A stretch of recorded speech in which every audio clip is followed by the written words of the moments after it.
გორის მუნიციპალიტეტის ტრანსპორტის სააგენტო დამატებით ავტობუსებს მოაბილიზებს. ამ საკითხზე ზურაბ ჯირკველიშვილის სამსახურმა მუშაობა უკვე დაიწყო და იმ ტრანსპორტს, რომელიც დედაქალაქიდან გორმა საჩუქრად მიიღო, რეაბილიტაციას უტარებს. საუბარია 10 ეგრეთ წოდებულ ბოგდანის მარკის ავტობუსზე, რომლის ნაწილის სარეაბილიტაციო სამუშაოებიც თითქმის დასრულებულია და ექსპლუატაციაში გასაშვებად მზად არის.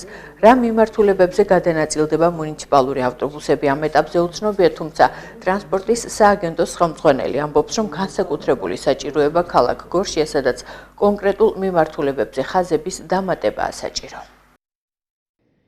Programmat ერთეული მანქანის ასე ვთქვათ, აღდგენა გამოიხატა იმაში, რომ მას ძრავი ხელახლა კაპიტალური შეკეთება ჩაუტარდა ძრავს, კაპიტალური შეკეთება ჩაუტარდა გადაცემათა კოლოფს, კაპიტალური შეკეთება ჩაუტარდა ეგრეთ წოდებულ ხიდებს და მოხდა შიგნითა ინტერიერის განახლება, ახალი ასე ვთქვათ, გასაკრავი ახალი ისინი გავაკარით.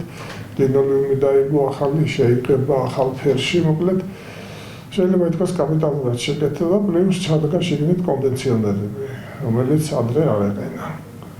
მანქანა მიუხედავად თავიანთი ასაკისა გამართულია, ჩვენ რამდენიმეჯერ ჩავატარეთ ტესტი და ვიყავით მთიან ზონაში, ვიყავით ასულობით ბოშურში ავედით, მანქანება ჩვეულებრივი არის. ანუ ჩვენი შესაძლებლობის ფარგლებში გამოვცადეთ.